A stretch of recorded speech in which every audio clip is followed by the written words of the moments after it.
Where are we? We're everywhere and nowhere at the same time. We're at White Space Gallery in Atlanta, Georgia. My name is Zipporah Camille Thompson. I'm an artist and sculptor. I'm originally from North Carolina, a small city right outside of Charlotte, Huntersville, North Carolina, and recently came here to Atlanta, Georgia. At a very young age, I started out making work with my dad, about the age of 3 or 4. We would work together, usually creating drawings together.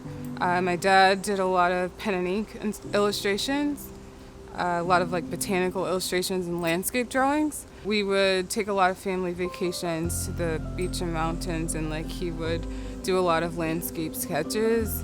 And so we would do some of those, and then we would also illustrate these books together. But that's kind of how it started. It was sketching and drawing, lots of pen and ink and graphite with my dad.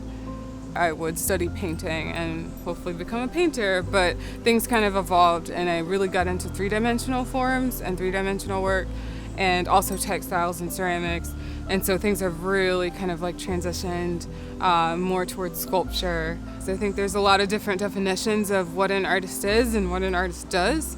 And for me, being an artist is being a maker, being a creator, being a conjurer, creating these things that exist in your mind, bringing those things forward and bringing them to fruition and into existence, using your hands and your mind and your energy.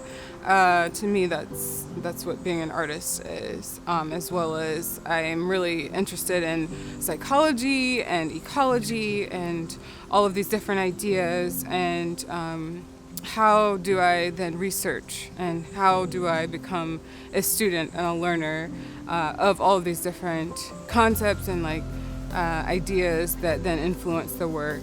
And so it's a little culmination, I think, of hands and mind and body to create things that didn't exist before. So I did my undergraduate studies at the University of North Carolina at Charlotte. I studied there with Mary Tuma. That's where I first learned how to weave. That's where I learned everything I know about textiles. And kind of things evolved from there during graduate school, studying textiles and also ceramics then at the University of Georgia.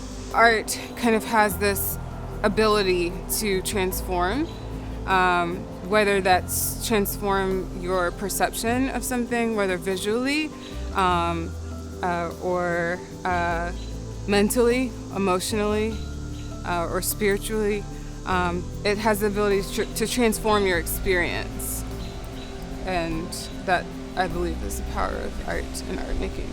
I really enjoy being out and exploring and being outdoors, and I think that's a lot of my primary source of inspiration, the ability of being in a place, and so certain places inspire me a lot. I think it's really interesting how you'll go to visit a place and you'll have a particular connection with that place, and for me, I'm kind of tapping into that experience of going to a place that you've never been to before, and it being something so familiar and something so close to you, even though you've never been to that place to experience it. And so even just experiences like that are very much so influential to the work and to my practice, as well as like I was mentioning before, psychology, ideas pertaining to ecology, and the landscape and how it's changing and morphing, and that relationship to our bodies and our bodies changing and morphing, and how everything's kind of connected, and everything from the cosmic to the physical landscape to our bodies to the animal world. So I'm really interested in all of those connections and making those connections in the work, whether conceptually or literally or metaphorically or through mythology. So there's all these kind of different ways that I like to explore those ideas.